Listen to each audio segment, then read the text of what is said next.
और दोस्तों, मैं मोंटी आपके साथ में इस टाइम पे जुड़े हुए हैं नगर निगम मुख्यालय से। आप देख सकते हैं संदीप चौधरी जी आए हुए हैं यहाँ पे, और वो त्रिखा कॉलोनी के लिए अपनी कुछ समस्याओं को लेके आए हुए हैं कमिश्नर से मिलने के लिए। आइए जुड़ते हैं उनके साथ में।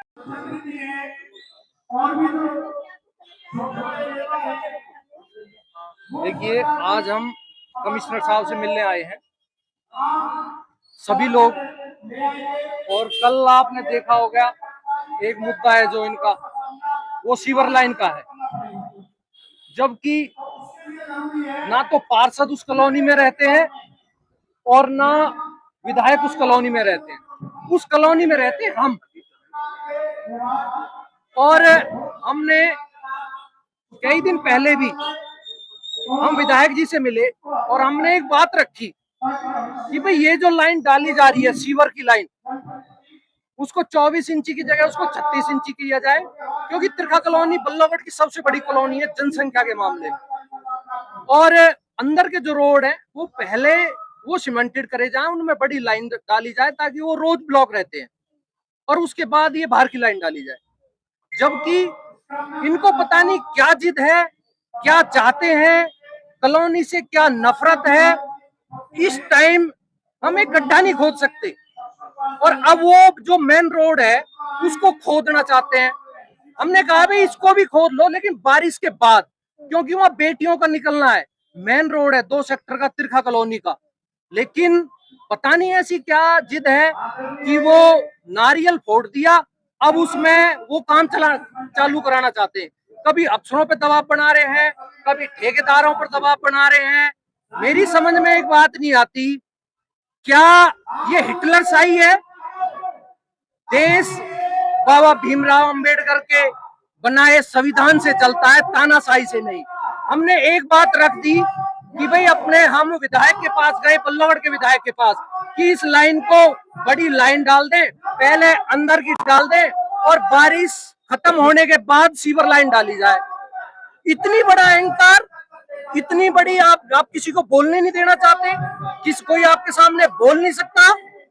ये तो अंग्रेजों के टाइम भी ऐसा होता था, अंग्रेज भी बोलने देते थे।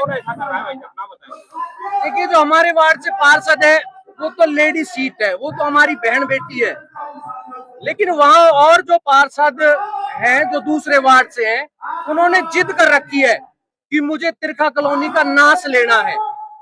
अरे ना तो पार्षद वहां रहता है, ना एमएलए वहां रहता है, वहां हम रहते हैं, हम लोग हैं। तो कम से कम हमारे हित की तो रखो। जब हम ये कह रहे हैं पहले अंदर की लाइन डाल दो, उसके बाद बाहर की डाल देना। बाहर की लाइन भी तब डले तब जब का ये बारिशें खत्म हो जाए। इस टाइम आपने एनआईटी में देखा होगा, एक लाइन खोद रहे थे, क्या हादसा हो गया। यदि ऐसे हादसे हो गए तो उसको जिम्मेवार कौन होगा? विधायक जी से मिले थे उस दिन आप, तो उन्होंने क्या आश्वासन दिया था, कुछ सलूशन निकला था? विधायक जी को हमने सारी बातें समझाई, उनकी बात समझ में आ गई और उन्होंने हमारी बात पे सहमति दी। उन्होंने कहा कि भी मैं वो काम करूंगा जो जनता के हित में होगा, जो कॉलोनी के हित में है। तो उन्होंने हमें आश्वासन दिया। हमने ही वहां कहा कि जब तक ये लाइन ना डाली जाए, जब तक अंदर की लाइन ना हो जाए। लेकिन उसके बाद उनको ऐसा क्या हो गया, हमारी तो समझ में नहीं आती। और अब देख रहे हैं कैसे तांडव मच रहा है। सैकड़ों की तादाद में विधायक जी के पास पहुंचे थे, तो उस दिन सारी समस्या का समाधान हो गया। तो कुछ दिन बाद ऐसा क्या हो रहा है कि पार्षद अपनी मनमानी करने लगे हैं? देखिए, वो चाहते हैं कि जो हम करें वही काम हो। यदि हमने वहां नारियल फोड़ दिया तो काम वहां से होना चाहिए। उनको हित नहीं है। वो बच्चियों का कॉलेज है, छोटी छोटी बच्चियां उस कॉलेज में जाते हैं, और वहां यदि उसको खोद के घेर देंगे तो क्या हाल होगा उसका? कैसे लोग बच्चे आएंगे जाएंगे? उनका हित नहीं है।